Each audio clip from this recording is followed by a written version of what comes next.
తప్పు చేసిన వాళ్ళు చేస్తారు, తప్పు చేసిన వాళ్ళు చేస్తారు. ఎందుకు చేయాలండి? అంటే మీరు తప్పు చేశారా? ప్రాయశ్చిత్త దీక్ష ఎవరు చేస్తారు?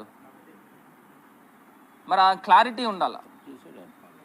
బ్యాప్టైజ్ తీసుకున్నాడు కదా. నేను 1000 రూపాయల దానికి కూడా నేను క్లారిటీ ఇచ్చాను. మీకు ఇంకేమన్నా క్వశ్చన్స్ ఉంటే అడగండి, ఖచ్చితంగా నేను సమాధానం చెప్తాను. ఎక్కడుందండి ప్రూఫ్? చూపించండి, బయటికి తీయండి, ప్రూఫ్లు తీయండి, బయటికి తీయండి. అన్నాటికి మేము సమాధానాలు చెప్తాం, అన్నాటికి మేము సమాధానాలు చెప్తాం. అసలు ఇప్పుడు చిన్న పిల్లోడిని అడిగినా చెప్తాడండి. ఈ సిట్ అంటే ఎవడికి రిపోర్ట్ చేస్తాడు, సిట్ అంటే ఏంటి? రిపోర్ట్ చేసేదే చంద్రబాబు నాయుడు గారికి, ఇంకా మరి సిట్ ఎందుకు? ఆయన ఆల్రెడీ అబాండం వేస్తాడు, ఆయన మళ్ళీ వెనక్కి వెళ్తాడా? అవును ఇది ఒకవేళ సిట్ నిజంగా క్లీన్గా ఇచ్చినా దాన్ని మార్చేసి